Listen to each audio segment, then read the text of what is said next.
Good morning to all. જય શ્રી કૃષ્ણ, રામ રામ ને જય દ્વારિકાધીશ. તો આજે ફરી એકવાર આપણે સવારમાં વાડીએ જઈએ છીએ ભેંસને દોવા માટે. તો સવારના થયા છે 6:45 અને આજે આપણે ગામમાં ઘરેથી જે ગામમાં આપણે વાડીએ જે વચ્ચે રસ્તો જાય છે બજારમાંથી, તો ત્યાંની આપણે મુલાકાત લેશું અને એ રસ્તેથી આપણે વાડીએ જશું. તો સવારમાં આપણે નીકળી ગયા છીએ વાડી તરફ જવા માટે.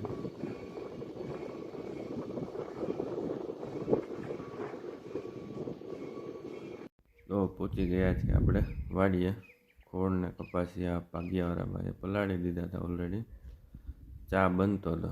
તો થોડો તમને આપણી જે અઠાઈ છે, ગુજરાતી ભાષામાં કાઠિયાવાડી ભાષામાં અઠાઈ કહેવાય અને તો એ થોડું તમને બતાવી દઉં. ભેંસને દોવાનું કામ પૂરું થઈ ગયું છે.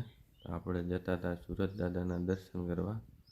આપણો જે ભૂકો જે પડ્યો છે ત્યાં ઘણા બધા પક્ષીઓ, ખિસકોલી, બધું જે આપણે એમાં માંડવીના દાણા રહી ગયા હોય, માંડવી રહી ગઈ હોય એ ખાતા હતા. કહેવાય છે ને ભાઈ કે ખેડૂત જેવું જે મોટું દિલ છે ને એ કોઈનું નથી હોતું.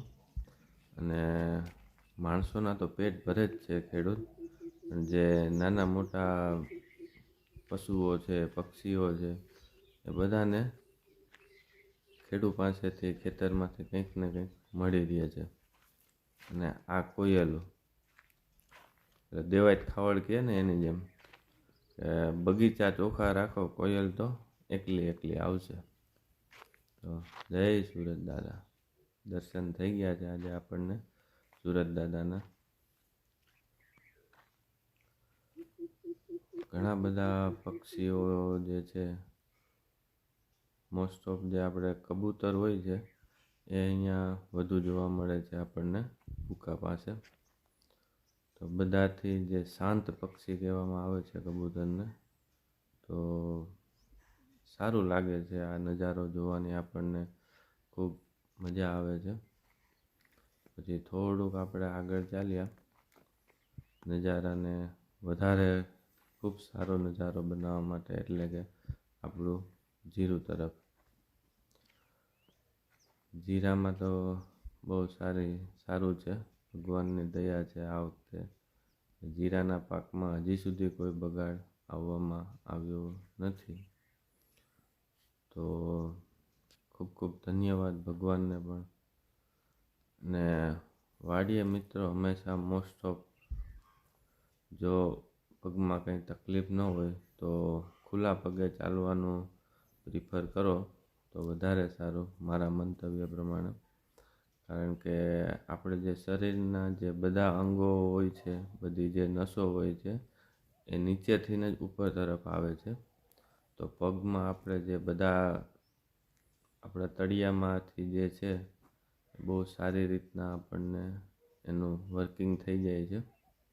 તો ખુલ્લા પગે દિવસમાં મેક્સિમમ 15થી 20 મિનિટ ખુલ્લા પગે ચાલવાનું રાખો તો આંખો માટે, માથાના દુખાવા માટે, બધા માટે ખૂબ સારું ગણવામાં આવે છે.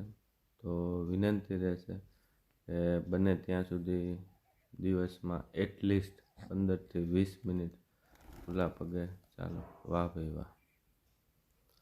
આ જે નજારો છે ને ભાઈ, બહુ મજા આવે જોવાની. ખૂબ શાંતિ અને આમ કહે ને કે સુકૂન મળે છે આપણને. કે પક્ષીઓને જે એનિમલ જે છે આપણી વાડીએ, ગાયો, ભેંસો, બળદ.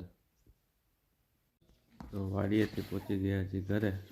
નાસ્તો કરી અને થોડી વાર ટેણીયા જોડે આપણે ક્રિકેટની મજા માણીને ટેણીયા તાજે થકવી દીધા છે આપને ભાઈ.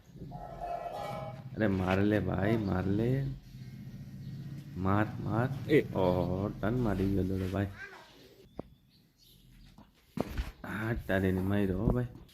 થકવી દીધા ટેણીએ આજે આપણે રમી.